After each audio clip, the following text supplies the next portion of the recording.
ಸ್ನೇಹಿತರೆ, ಹಳ್ಳಿ ಪವರ್ ರೀಲೋಡೆಡ್ ಶೋನಲ್ಲಿ ಸಿಟಿ ಹುಡುಗಿಯರು ಕಣ್ಣೀರು ಹಾಕಿದ್ದಾರೆ.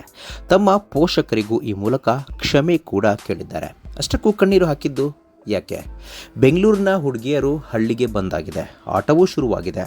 ಕೊಟ್ಟ ಟಾಸ್ಕ್ ಬೇಸರ ಮೂಡಿಸಿವೆ. ಆದರೆ ದುಡ್ಡಿನ ಬೆಲೆಯನ್ನು ತಿಳಿಸಿಕೊಟ್ಟ ಒಂದು ಟಾಸ್ಕ್ನಿಂದ ಸಿಟಿ ಹುಡುಗಿಯರು ಕಣ್ಣೀರು ಹಾಕಿದ್ದಾರೆ. ಅಪ್ಪ ಮತ್ತು ಅಮ್ಮನ ನೆನೆದು ಎಮೋಷ್ನಲ್ ಆಗಿದ್ದಾರೆ. ಆ ಕ್ಷಣದ ಇನ್ನಷ್ಟು ವಿವರ ಇಲ್ಲಿದೆ.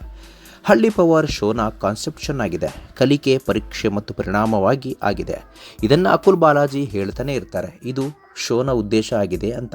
ಬೆಂಗಳೂರು ಸಿಟಿಯಿಂದ ಬಂದ ಹುಡುಗಿಯರು ಇದು ಅರ್ಥ ಆಗಿದೆ. ಮೊದಲ ದಿನವೇ ಸಗಣಿ ನೀರು ತಲೆ ಮೇಲೆ ಹಾಕುವ ಶಿಕ್ಷೆನೂ ಆಗಿದೆ.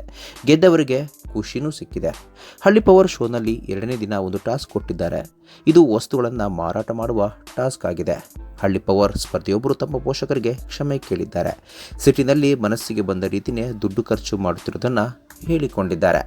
ಇದನ್ನು ತಿಳಿದ ಅಪ್ಪ ಅಮ್ಮ, ಇಷ್ಟು ದುಡ್ಡು ಯಾಕೆ ಖರ್ಚು ಮಾಡ್ತೀಯಾ, ಇದು ತಪ್ಪು ಅಂತನ ಹೇಳ್ತಾ ಇದ್ರು. ಇದರಿಂದ ಸಿಟ್ಟಿಗೆದ್ದು ಕಾಲ್ ಕಟ್ ಮಾಡ್ತಿದ್ದೆ.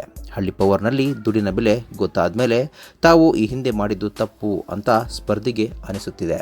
ಅದಕ್ಕೆ ಸ್ಪರ್ಧಿಗಳು ಕಣ್ಣೀರು ಹಾಕ್ತಾ ಇದ್ದಾರೆ. ಹಳ್ಳಿ ಪವರ್ ರೀಲೋಡೆಡ್ ಶೋ ಬಾಗಲಕೋಟೆ ಜಿಲ್ಲೆ ಐಹೊಳೆಯಲ್ಲಿ ನಡೀತಾ ಇದೆ. ಮೊನ್ನೆಯಿಂದಲೇ ಶೋ ಶುರುವಾಗಿದೆ. ಹಳ್ಳಿ ಮಂದಿ ಈ ಸಿಟಿ ಹುಡುಗಿಯರನ್ನು ಅಷ್ಟೇ ಅದ್ದೂರಿಯಾಗಿ ಸ್ವಾಗತಿಸಿದ್ದಾರೆ.